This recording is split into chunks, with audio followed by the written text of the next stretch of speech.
여러분, 이 세상에서 가장 절망적이고 가장 비참한 것이 뭘까요? 바로 이 세상을 이별하는 게 아닌가 싶습니다. 죽음 이후에는 사랑하는 사람과 영원한 이별이기 때문에 누가 돌아가셨다라고 하면 우리가 눈물도 흘리고 참 안타까워하고 하는 겁니다. 자, 그런데 어떻게 보면 죽음보다 더 비참한 삶이 있습니다. 그게 뭐냐? 바로 코마 상태에 빠지는 겁니다. 여러분, 코마 상태가 뭔지 아십니까? 어떤 사람이 사고를 당했습니다. 수술을 하긴 했는데 깨어나지 못하는 거예요. 이게 바로 코마 상태거든요.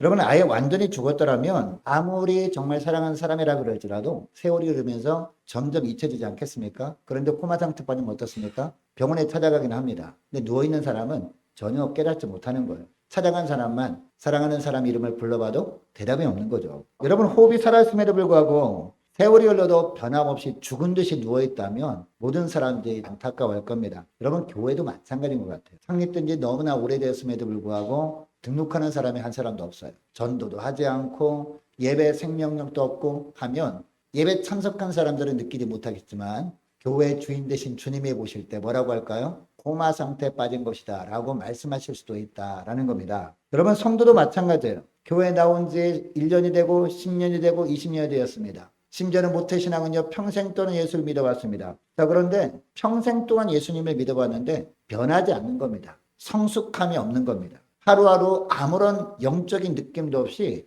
그냥 교회 왔다 갔다만 하는 겁니다. 여러분, 이런 성도를 바라보면서 주님이 뭐라고 하실까요? 살았다는 이름은 가졌지만 죽은 자다. 죽은 것이나 마찬가지다. 코마 상태다. 이렇게 말씀하지 않을까요? 오늘 본문에 4대 교회가 나오는데요. 4대 교회가 어떤 교회다? 바로 그런 교회였다는 겁니다. 자, 1절 말씀 보시기 바랍니다. 예수님께서 뭐라고 하는지 1절 말씀은 우리 함께 읽습니다. 시작. 사대교회 사대에게 편지하라. 하나님의 7 영과 7 별을 가지신 이가 이르시되 내가 내 행위를 아노니 내가 살았다는 이름은 가졌으나 죽은 자로다. 아멘. 여러분, 여기 나오는 7 병은 무엇을 말할까요? 7 병, 성령을 말한다라고 이미 말씀을 드렸습니다. 그리고 7 별은요. 7 별은 각 교회의 사자들을 의미한다라고 이미 요한계시록 그 앞부분에 말씀을 했죠. 자, 그러니까 7 영과 7 별을 가지신 이라고 하는 것은 무슨 얘기예요? 하나님께서 각 교회들을 어떻게 하신다? 다 통치하신다는 거죠. 교회 주인은 주님이시고 각 교회들마다 우리 주님께서 사자들, 말씀을 증가하는 자를 세우셨다는 겁니다.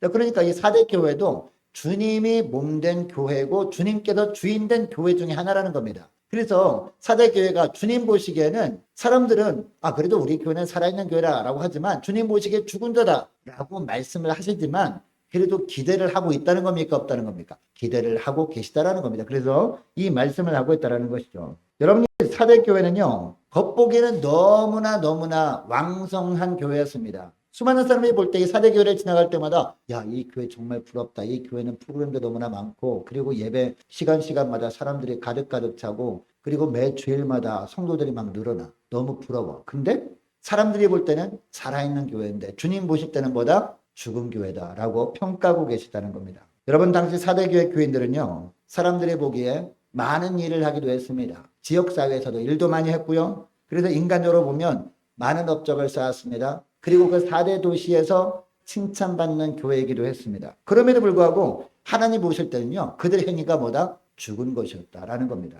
하나님 보시기에 그들의 행동은 주님이 원하시는 행동이 없었기 때문이죠. 주님의 나라를 위한 행동도 아니라 누구만을 위한 행동이었다? 자기들만을 위한 행동이었다는 겁니다.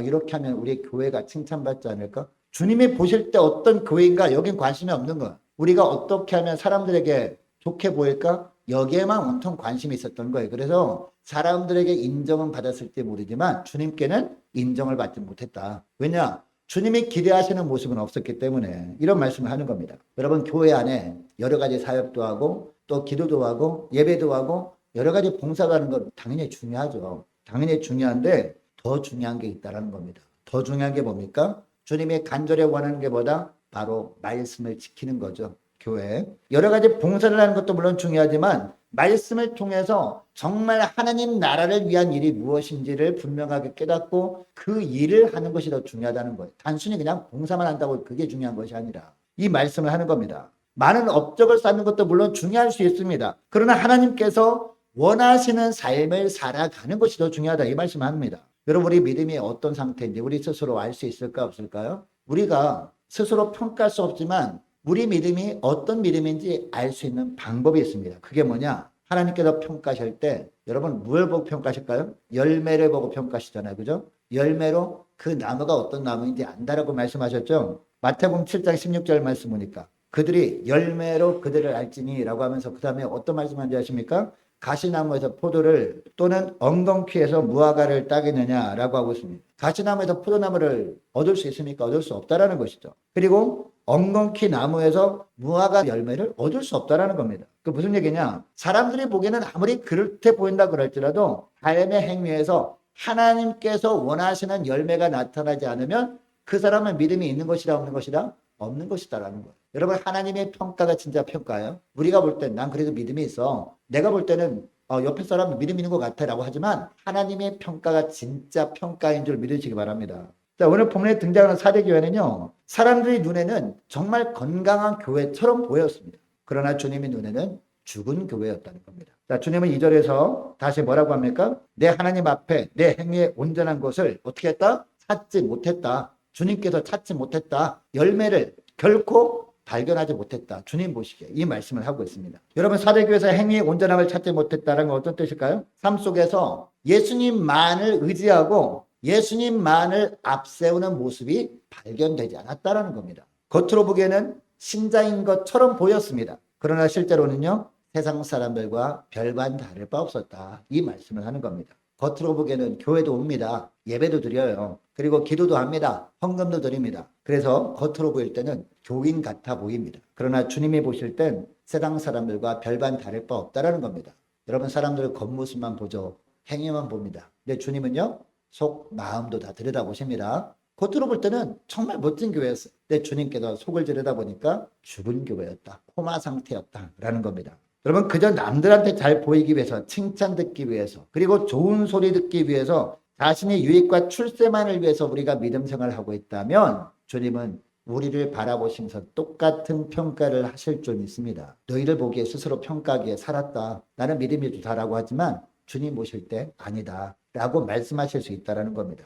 여러분 오늘 본문에 나타난 사대교회의 형편은요. 우리가 사는 이 시대의 교회 형편과 너무나 비슷해 보입니다. 혹시 우리들도 이 사대교회 성도들처럼 봉사를 하긴 합니다. 봉사를 하긴 하는데 혹시 나만을 위한 봉사는 아닙니까? 내가 이 교회에서 하나님 앞에서 봉사했으니까 하나님께서 이것을 받으시고 나에게 더블로 채워주시겠지? 라는 기대감을 가지고 내가 나를 위해서 봉사하고 있다면 하나님을 이용해서 뭔가를 얻기 위해서 봉사를 하고 있다면 우리가 사대교회 교인일 수 있다라니까요. 이 말씀을 하는 겁니다. 사대교회 형편과 그 교회 주신 말씀에서 우리 현실과 모습을 우리의 본 모습을 이 시간에 발견할 수 있기를 원합니다. 그래서 사대교회에 대한 말씀을 통해서 저와 여러분의 믿음을 하나님의 입장에서 진단할 수 있기를 축복합니다. 여러분 우리가 걸리는 질병 가운데 가장 무서운 질병이 뭘까요? 가장 무서운 질병은요. 겉으로는 멀쩡해요. 겉으로 보기엔 건강해 보여요. 내 속으로 막 병 들어가는 거예요. 이게 더 무서운 건 아니겠습니까?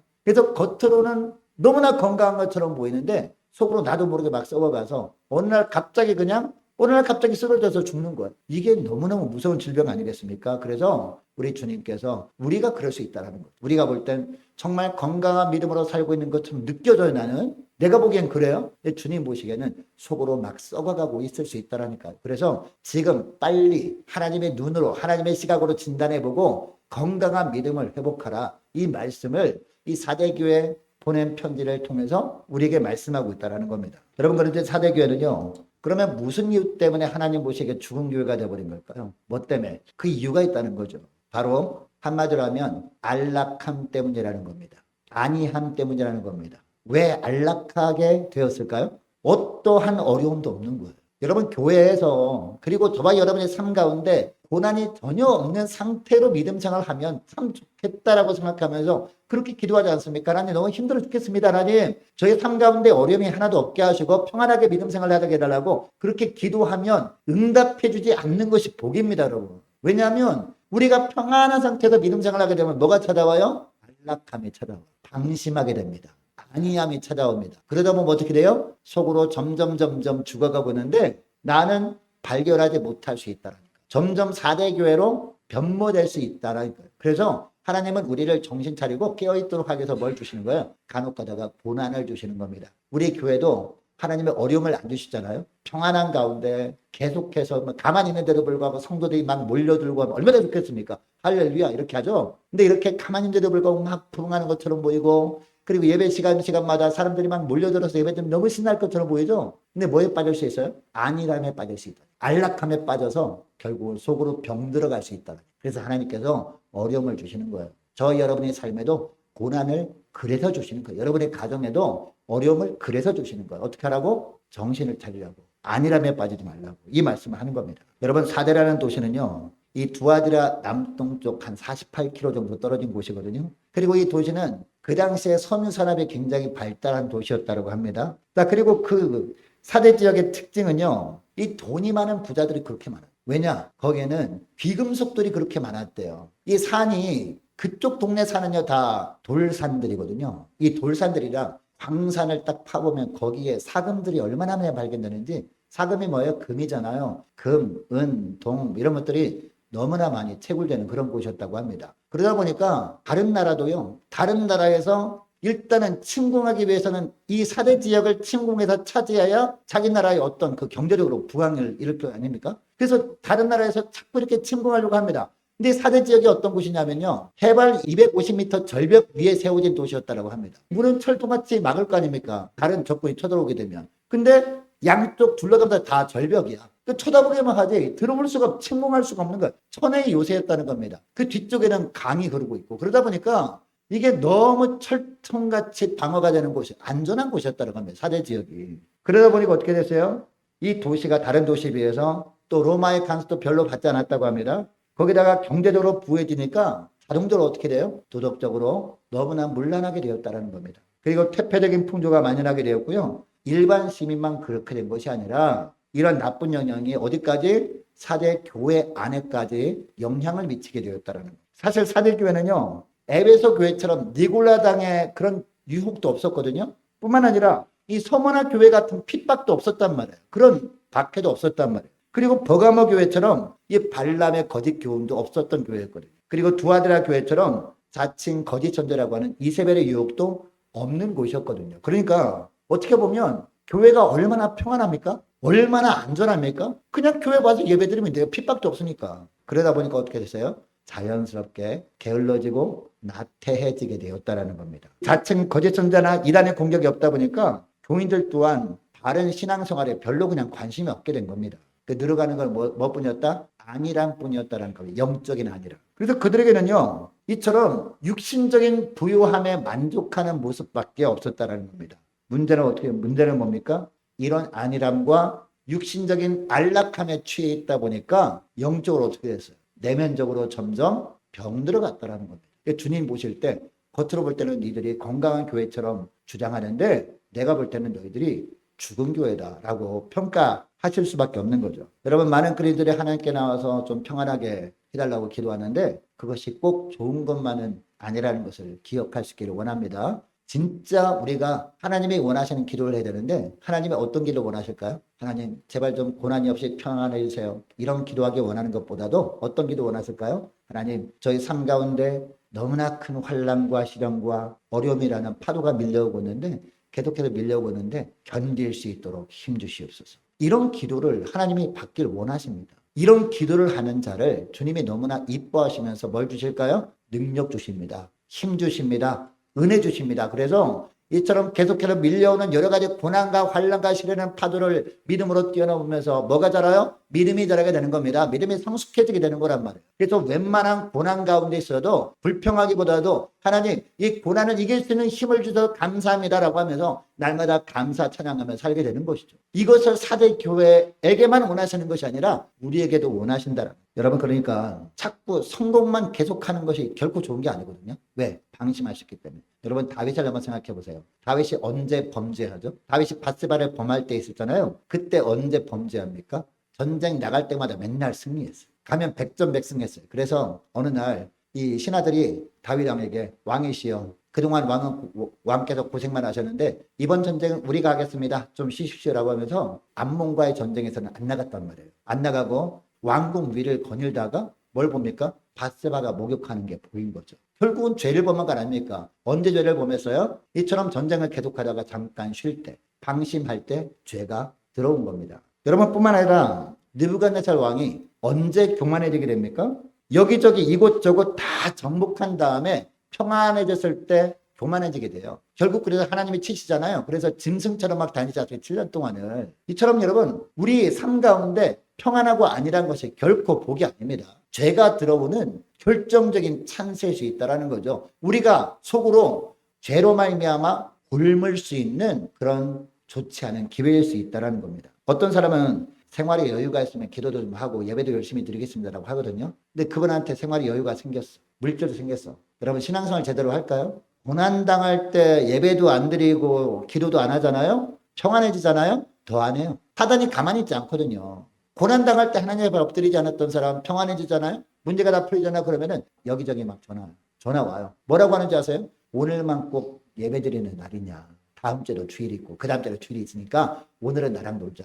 자, 일주일이 지났습니다. 그럼 어떨까요? 다른 사람이 또 전화 와. 그래서 왜 저 사람하고만 친하게 지내고 나랑 친하게 지내야 안 해? 하면서 뭐 밥 사달라, 차 사달라 하면서 그럼 그 사람과 또 이제 끊어질 수 없으니까 그 사람 만나세요. 그럼 어떻게 해요? 동창회에서 전화 와. 그래서 계속 매 주일마다 빠질 수밖에 없는 거예요. 그러니까 목사님이 전화합니다. 전화해서 집사님 좀 평안해지면 이렇게 교회 나온다고 하셨는데 좀 이렇게 바쁜 일 갑자기 생겼나요? 그게 아니라요. 누가 전화 와서 갑자기 제가 거절할 수 없는 사람에 전화 와가지고 그 다음 주에는 동창회에서 전화하고 이런단 말이에요. 여러분 마귀는 지금도 역사하거든요. 가만두지 않거든요. 평안하고 방심할 때 그 틈을 노려가지고 어떻게 하든지 믿음으로 살지 못하도록 하는 것이 바로 사단 마귀입니다. 그래서 우리 주님께서 우리에게 아무런 일도 벌어지지 않는 평안함을 안 주시는 걸 기도하도록 합니다. 여러분 그러니까 나에게 고난이 찾아왔을 때 어떻게 된다고요? 이 고난을 주님 좀 해결해 달라고 기도하는 것도 물론 중요하죠.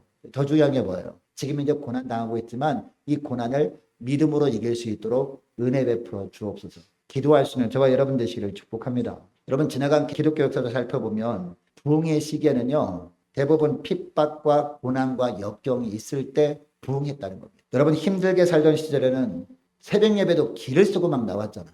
그러나 직장 생기고 먹고 살만 합니까? 새벽 기도는커녕 주일도 범하고 산으로 절로 놀러 다니는 사람들이 너무나 많거든요. 우리 한국교회 교인들 중에서 돈 좀 벌어서 생활이 돌아가기 시작하니까 믿음보다 재밌는 것을 찾아 나서는 겁니다. 교회는 재미가 없어진 거죠. 여러분처럼 고난이 항상 나쁜 것이 아니라 우리에게 유익이 될 때도 있다는 것을 오늘 본문을 통해서 깨달을 수 있기를 축복합니다. 우리에게 닥쳐놓은 환난과 고난이 많더라도 낙마하거나 원망할 것이 없이 이 고난을 믿음으로 이겨낼 수 있도록 도와달라고 간절히 기도하는 저와 여러분 되시기를 축복합니다. 여러분 사대교회가 죽은 이유는요. 이처럼 안락함과 안일함 때문이었다는 겁니다. 그러면 어떻게 해야 죽은 교회가 살아날 수 있느냐? 그 비결도 말씀하시거든요. 그 비결, 자 3절 말씀이에요. 자 3절 말씀, 자 우리 함께 읽습니다. 시작. 그러므로 내가 어떻게 받았으며 어떻게 들었는지 생각하고 지켜 회개하라. 만일 일 깨지 아니하면 내가 도둑같이 이르리니 어느 때 내게 이르는지 내가 알지 못하리라. 아멘. 여러분 사람과 교회의 차이가 뭔지 아십니까? 사람은 죽으면 끝나잖아요. 사람은 죽으면 끝나지만 교회는 주님께서 이처럼 너희 교회는 죽은 교회다라고 할지라도 끝나지 않을 수 있다라는 겁니다. 어떻게 하면 돼요? 회개하고 돌이키면 다시 살아날 수 있다라는 것이 특징입니다. 이 말씀을 하는 겁니다. 특별히 죽은 교회가 믿음을 잃어버리는 사람이 다시 살아날 수 있는 구체적인 방법도 말씀하고 있는데 그게 뭐죠? 일깨어라는 단어가 나옵니다. 3절 말씀, 하반절 말씀 보시기 바랍니다. 회개하라. 만일 그 다음에 어떻게 하지 아니하면 일깨지 아니하면 내가 어떻게 도둑같이 이르리니 라고 하고 있습니다. 여러분 여기 일깨다라는 말은 무슨 말이냐면 영적으로 깨어서 각성하고 경성하는 것을 말하거든요. 영적으로 깨어있는 것을 말합니다. 사대라는 지역은 그 당시에 리디아 제국이라는 그런 엄청나게 큰 땅덩어리의 이 왕국이었습니다. 왕국이었는데 사실 이처럼 250m 절벽 위에 세워진 도시였기 때문에 다른 나라 침공을 받을 수가 없는 그런 천의 요새였단 말이에요. 그래서 웬만한 나라가 쳐들어와도 리디아 지역만큼은 정복하지 못했다는 것이죠. 근데 딱 2번 이렇게 정복을 당했다 합니다. 그 한 번이 언제냐? 페르시아 왕 중에서 고리스 왕이 이 리디아 제국을 쳐들어왔을 때라고 합니다. 근데 와 보니까 완전히 천의 요새예요. 깎아지르듯 절벽 위에 세워진 그런 도시였습니다. 이 사대 지역이. 자, 그런데 앞에 문이 이렇게 있는데 아무리 이렇게 돈 같은 걸로 해도 꿈쩍도 하지 않는 거예요. 도대체 어떻게 이곳을 정복하나라고 하고 이제 하루, 이틀, 사흘, 나흘 지내고 있는데 어느 날 그 위에 보트병들이 서 있을 거 아닙니까? 보트병들을 보니까 어떤 친구는 막 꾸벅꾸벅 졸고 있고 어떤 친구는 옆에 사람과 장난치고 있고 막 그러는 거예요. 근데 어떤 보트병이 졸다가 투구를 딱 떨어뜨린 거예요. 이렇게 하다가 이렇게 하잖아요. 이렇게 할 때 투구가 딱 떨어진 거예요. 그 밑으로 떨어진 거예요. 근데 투구 잃어버리면 혼나잖아요. 그죠, 군인이. 그래서 어떻게 했을까요? 몰래 비밀 통로로 해가지고 투구를 싹 이렇게 가지고 가는데 그것을 딱 본 사람이 있는 거예요. 딱 본 사람이 있어요. 가만히 있었을까요? 따라가 본 거죠. 따라가 봤더니 저 뒤로 비밀 통로가 있던 거예요. 그래서 비밀 통로로 딱 올라가 봤거든요. 올라가 봤더니 거의 다 보트병들이 자고 있는 거예요. 철통 같은 천혜의 요새를 누가 쳐들어올 수 있을까? 아무도 공격하지 못할 것이다. 우리는 안전하다, 안전하다 하면서 자고 있는. 그래서 어떻게 했을까요? 그 사람이 쭉 달려나가서 보니까 다들 막 방심하고 있는 거예요. 그래서 대문에 가서 딱 열어버린 거예요. 정문을 열어버린 거예요. 안으로 들어가서. 그래서 어떻게 됐을까요? 그냥 정문으로 그냥 쭉 들어가서 그냥 다 해버린 겁니다. 결국 그래서 함락된 겁니다. 이 말씀을 하는 거예요. 여러분 어떻게 했기 때문에 성이 함락됐다고요? 일 깨지 않았기 때문에, 정신을 차리지 않고 있었기 때문에, 영적으로 졸다가 그렇게 했다라는 겁니다. 여러분 우리 교회도 마찬가지입니다. 영적으로 졸고 있으면 언제, 오늘 본문에 보니까 도둑같이 주님이 임할지 모른다라고 하잖아요. 도둑같이 주님이 임할지 모르는 것처럼 언제 사단도 도둑같이 임해서 우리의 틈을 노리고 교회를 완전히 엉망으로 만들어 버릴 수 있다니까요.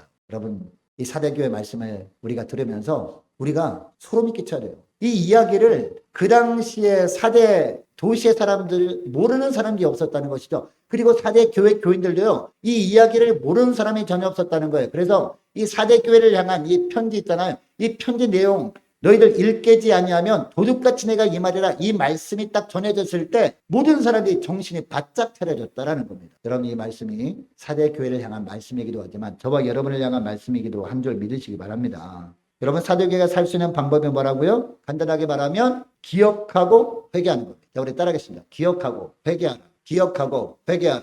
회개하라 라고만 하면 되는데 왜 기억하고 회개하라 라고 하느냐? 회개하라 라고 하면 무엇을 회개할지 모를까봐 기억하고 회개하라 라고 하고 있는 거거든요. 기억하고 회개하라 라고 하는 것은 기억된 것을 다시 돌이키라 이 말씀이거든요. 그럼 무엇을 기억하라라고 하는지 자 봅시다. 자 무엇을 기억하라라고 하는 거예요? 어떻게 받았는지를 기억하라는 거예요. 무엇을 받았는지 기억하라는 거예요. 처음에 여러분 은혜 받았기 때문에 지금까지 신앙생활을 하는 건 아니겠습니까? 처음 은혜 받았을 때를 기억하라는 겁니다. 또 어떤 걸 기억하라? 어떻게 들었는지를 기억하라. 뭘 들어요? 복음을 들을 거 아닙니까? 그죠? 복음을 듣고 은혜 받을 때 그때 내 마음이 어떠했는지를 기억하고 그때로 어떻게 하라? 회개하라. 돌이키라는 겁니다. 그때로 돌이키게 되면 이제 살아나게 된다. 이 말씀을 하고 있다는 겁니다. 맨 처음 복음을 어떻게 받았는지 그리고 첫 시간을 생각하고 그 순수한 감격과 열정을 회복하라는 겁니다. 영적 졸음이 뭔지 아십니까? 영적 졸음. 영적으로 잠자는 거는요. 바로 열정이 사라지는 것이 영적으로 조는 것이라고 합니다. 영적으로 어떤 열정이 사라지는 거냐? 예배에 대한 열정이 사라지는 거예요. 예배 드려도 재미가 없는 거예요. 그래서 주일날 오전 예배 겨우 드리고 다른 예배는 그냥 흘려보내버리는 거예요. 예전에는 영적인 열정이 있어가지고 영적으로 깨어 있어가지고 주중 예배도 나오고 새벽 예배도 나오고 막 했었는데 금요 심야기도 나와서 막 기도하고 했었는데 이제는 그 영적 열정이 식어져 버린 거예요. 그러다 보니까 주일 오전 예배만 겨우 나오는 거예요. 여러분 그런 모습 있지 않습니까? 그러면 내가 그동안 느끼지 못했지만 우리 주님이 보실 때 영적으로 조는 겁니다. 영적인 잠을 자는 거란 말이에요. 그러다 보니까 점점 안일함에 빠진 거란 말이에요. 만약 그렇다면 오늘 본문에서 뭐라고 합니까? 기억하고 회개하라. 이 말씀을 하고 있습니다. 그렇게 될 때 살아있는 교회가 된다라고 말씀하고 있다는 것이죠. 여러분 부부 생활에도 마찬가지라고 생각합니다. 부부 생활에 위기가 닥쳤을 때가 있지 않습니까? 어떻게 하면 극복할 수 있는지 아십니까? 배우자를 처음에 만났을 때 어떻게 만나는지 처음에 만났을 때 만나서 어디 보고 무슨 대화하고 무엇을 봤는지 뭐 영화도 보고 하지 않았겠습니까? 그때를 기억하면 회복이 될 수 있다라는 그런 이야기를 합니다. 부부싸움 하다가 이제 좀 잠잠해지잖아요. 그 다음에 이제 누가 한마디 대답할 거 아닙니까? 말을 할 겁니까? 예전에 처음 만났을 때 어디서 만나서 뭐 먹고 영화도 어떤 내용 보고 영화 본 다음에 차 마시면서 이런 얘기 했을 때 그때 참 좋았는데 이렇게 하면서 점점 풀려간다는 거죠. 처음 어떻게 만났는지 그때를 기억하고 돌이키는 거. 이 말씀을 하는 겁니다. 우리가 신앙생활에서도 처음 복음을 접했을 때, 예수님을 처음 믿었을 때, 그리고 성령 세례 받았을 때 있지 않습니까? 처음 은혜를 처음 했을 때 그의 감격과 기쁨이 어떠했는지를 기억해내는 겁니다. 기억해내고 회개하는 겁니다. 돌이키는 겁니다. 그러면 된다라는 겁니다. 오늘 본문에서 주님은 사대교회에게 바로 이것을 요구하고 있는 겁니다. 우리 주님께서 사대교회를 버리지 않으셨어요. 너희 교회는 살았다 이름은 하지만 죽은 교회다라고 하면서 버리지는 않았습니다. 그래서 이 말씀하는 거예요. 여러분, 회개란 단어는요, 마음의 작용이 아닙니다. 무슨 얘기냐면 회개란 단어, 그렇구나, 고개만 끄덕이고 지난날 돌아보기만 하고 끝내버리는 건 아닙니다. 회개는 뭡니까? 회개는 행동의 작용이 회개입니다. 무슨 얘기예요? 회개는 해야 회개지 그냥 말로만 회개한다 이게 회개가 아니라는 얘기예요. 빗나간 길에서 되돌아가는 것이 회개입니다. 주님 보실 때 자꾸 빗나간 삶을 살고 있는 겁니다. 우리가 볼 때는 잘 살고 있다 할지라도 사대교회가 주님으로부터 멀어졌기 때문에 죽은 교회가 되고 말하는데, 이제는 주님께 어떻게 다시 돌아오라 라고 말씀하고 있는 겁니다. 주님의 말씀을 지키지 않았기 때문에 죽은 교회가 되었는데, 이제는 하나님의 말씀을 먼저 지키라 라고 하는 겁니다. 여러분, 이 자리에서 혹시 사대교회처럼 주님으로부터 점점 멀어져 가고 있는 분 혹시 있지 않습니까? 과거 처음 복음을 접했을 때의 기쁨과 주님을 믿고 믿음 생활을 처음 시작했을 때 그때 감격을 기억해낼 수 있기를 축복합니다. 그래서 주님께서 회개하라고 말씀하신 이 말씀에 순종함으로 말미암아 그때 기억해낸 그때로 되돌릴 수 있는 진정한 회개의 삶을 사는 저와 여러분 되시기를 축복합니다. 여러분, 기도의 자리에서 멀어졌던 사람은 어떻게 해야 돼요? 기도의 자리로 돌아오는 겁니다. 봉사의 자리에서 멀어졌던 사람은 어떻게 하면 돼요? 그 봉사의 자리로 돌이키면 되는 겁니다. 주님으로부터 죽었다고 진단받았던 사대교회에게 기회를 준 주님께서 우리 모두에게도 다시 기회를 주고 계시다는 겁니다. 여러분, 사대교회는요, 죽은 교회를 죽은 교회로 이 주님께 책망을 받았지만 그래도 아직까지도 희망은 있다라고 주님 말씀하는 거예요. 4절 말씀 보시기 바랍니다. 왜 희망이 있다라고 하니까 죽은 자들 가운데 여전히 경건한 성도들이 남아 있었기 때문이죠. 남은 자들이 있었다는 것이죠. 여러분, 구약 성경에 보면은 어떤 나무에 그루터기만이라도 있으면 희망이 있다라는 말씀이 있지 않습니까? 나무들이 전부 다 배임을 당했습니다. 대적들이 터들어와서 나무들을 싹 다 베어버렸습니다. 그러나 그루터기 밑둥만이라도 남아있으면 그 밑둥만이라도 남아있는 상태를 통해서 하나님이 다시 일으키시겠다, 이 말씀하시잖아요. 이게 마찬가지라는 거죠. 우리 교회도 한두 명이라도 이처럼 깨어있는 사람이 있기 때문에 이 말씀하시는 거예요. 전체적으로 보면 하나님이 살아있다 이름하였지만 죽은 교회처럼 보였지만 바로 그런 사람이 일부라도 있기 때문에 다시 이 말씀을 하시는 거거든요. 여러분, 여기 나와 함께 다닌다는 말은요, 그 당시에 페르시아 제국의 관습에서 유래된 표현이라고 합니다. 그 당시에 가장 신이 많은 측근들이 있을 거 아닙니까? 어떤 전쟁에 나가는데 대승을 하고 돌아왔어요, 부하가. 그러면은 왕이 얼마나 기쁘겠습니까? 왕이 생각하기에 이번 전쟁은 좀 이렇게 가망성이 없어 보이는데 걱정이 되는데 라고 하는데, 어떤 장군이 대표로 나가가지고 대승을 거두고 왔어요. 완전히 상대방을 박살내버리고 대승을 거두고 왔어요. 땅도 많이 차지하고 왔어요. 그러면 얼마나 이쁘겠습니까? 그죠? 그래서 왕이 어떻게 할까요? 페르시아 왕이 사랑하는 신하를 왕과 함께 궁전의 뜰을 거니는 축복을 줬다는 거예요. 그러면은 사람들이 저 신하가 왕과 함께 궁궐의 뜰을 거닐었대. 그러면 함부로 이렇게 하지 못하는 거예요. 왕과 함께 궁궐을 거니는 사이야 라고 하면은요, 아무나 건들지 못했다라는 거죠. 주님이 이런 축복을 주신다라는 거죠. 이처럼 세상의 안일함과 편안함이 휩쓸리지 않냐고 믿음을 지켰던 소수의 성도들은 어떤 축복을 주신다? 주님과 함께 궁궐을 거니는 축복을 주신다라는 거예요. 세상에 살지만 세상과 섞여 살지 아니하고 신앙의 정절을 지키며 사는 사람들에게 이런 축복을 주신다. 또 5절도 말씀 보시기 바랍니다. 이기는 자에게 어떤 축복을 주시는지 5절 말씀 함께 읽습니다. 시작. 이기는 자는 이와 같이 흰 옷을 입을 것이요 내가 그 이름을 생명책에서 결코 지우지 아니하고 그 이름을 내 아버지와 앞과 그의 천사들 앞에서 시인하리라.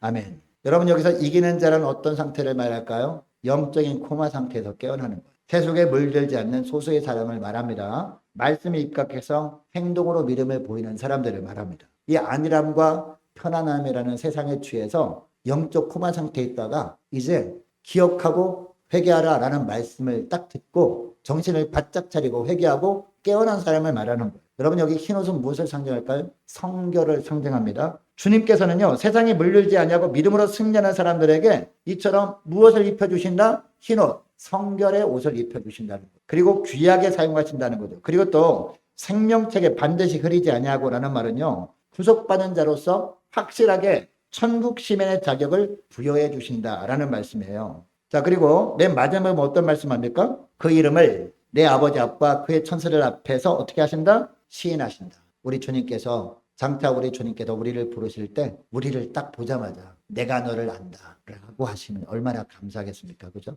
다른 사람들에게 이런 말을 다 한 다음에 내 차례가 왔어. 나한테 그런 말을 똑같은 말씀 해주실까? 해주지 않을까? 걱정할 필요가 없는 것이죠. 나를 딱 보자마자 보는 순간에 내가 너를 안다 라고 말씀해 주시면 얼마나 감사하겠습니까? 어떻게 하면 이런 축복을 주신다? 이기는 자. 주님께서 기억하라 라고 하는 것을 기억하고 돌이키라 라고 할 때 돌이킬 때 회개할 때 주님께 온전히 돌아와서 주님을 향한 첫 마음이 온전히 회복된 가운데 살아갈 때 주님께서 이런 축복을 주신대요. 성결의 옷을 입혀주시고 주님께서 불러주실 때 가장 먼저 우리를 알아주신다. 누구 앞에서? 아버지 앞에서. 누구 앞에서? 그 천사들 앞에서 인정해 주신다. 여러분 천사들에게도 이런 축복을 안 주세요. 우리에게만 이런 축복을 예비해 주신다. 이 말씀을 하는 겁니다. 여러분 그러므로 믿음으로 말미암아 주님께서 입혀주시는 성결의 옷을 입고 세상의 편안함과 안일함에 물들지 않음으로 말미암아 주님과 항상 동행할 수 있는 저와 여러분 되시기를 축복합니다. 우리에게 고난이 있을 수 있어요. 환란이 있을 수 있습니다. 자녀로 말미암은 어려움이 있을 수 있어요. 어려움을 왜 주시는 거라고요? 나를 사랑하지 않기 때문에 주신 것이 아니란 말이에요. 나를 사랑하셔서 믿음으로 그 어려움을 뛰어넘을 수 있도록 하려고 그 고난을 주시는 줄 믿습니다. 그래서 이 고난과 어려움이 있을 때마다 하나님 이 고난 너무 힘들어요. 이 고난, 어려움, 환난 너무나 견디기 힘듭니다. 이 고난 빨리 벗어나게 해주시고 앞으로는 평안한 삶을 살게 해달라고 이렇게 기도하기보다도 그런 어려움 가운데 있을 때 어려움을 믿음으로 뛰어넘을 수 있는 힘을 달라고 기도할 수 있는 저와 여러분 되시기를 축복합니다. 그리고 영적으로 내가 돌고 있지는 않은지 예배에 대한 열망이 점점 희미해져 가고 있다는지 돌아보고 그런 모습이 있다면 빨리 주님을 향한 첫 마음 그때를 돌이킬 수 있기를 원합니다. 생각할 수 있기를 원합니다. 떠올려 보시고 그때로 돌이킴으로 말미암아 주님께서 이기는 자에게 주시는 놀라운 축복, 흰옷을 입혀주신 축복, 그리고 아버지와 천사들 앞에서 주님께서 인정해 주신 축복, 이 축복을 다 받아 누릴 수 있는 저와 여러분 되시기를 주 이름으로 축복합니다. 기도하겠습니다. 하나님 아버지 감사합니다. 저희들이 오래도록 신앙생활을 해왔고 예배드리고 찬양도 하고 봉사도 하며 살아왔다고는 했지만 주님 보시기에는 살았다 이름하나 죽은 자라고 평가를 받을 수 있는 삶을 살아오지는 않았었는지 사대교회를 향한 말씀을 통해 저들의 삶을 돌아보게 하심을 감사드립니다. 저들의 삶의 열매를 보고 저들의 믿음을 주님께서 평가하신다는 것을 알았사오니 안락함과 안일함에 취해서 영적인 코마 상태에 빠지지 않도록 늘 깨어 기도할 수 있는 저희들 될 수 있도록 축복해 주옵소서. 하나님 아버지 주님께서 간혹 저희들의 삶 가운데 저들의 가정 가운데 어려움과 시련을 주시는 것은 우리를 사랑하지 않기 때문에 주시는 것이 아니라 우리를 너무도 사랑하셔서 그 어려움과 환난을 믿음으로 뛰어넘을 수 있도록 주님께서 은혜 주시려고 고난과 또 시련을 주실 때가 있음을 알았사오니 그때마다 이 고난에서 빨리 벗어나게 하려고 기도할 수도 있지만 주님께서 원하시는 기도 이 시련을 믿음으로 뛰어넘을 수 있도록 힘달라고 간절히 기도함으로 말미암아 그때마다 믿음으로 어려움을 이겨내므로 더욱더 성숙한 믿음의 길로 나갈 수 있는 저희를 되게 하여 주시옵시고 무엇보다 처음 품었던 복음의 감격과 열정이 회복되게 하여 주옵소서. 그래서 언제 주님께서 부르신다 할지라도 주님께서 저들에게 흰 옷을 입혀주시고 또한 아버지 하나님과 천사들 앞에서 우리를 인정해 주시는 축복을 누리며 하나님께 영광 돌리는 저희를 다 되게 하여 주옵소서. 감사드리오며 우리 주 예수님의 이름으로 기도합니다. 아멘.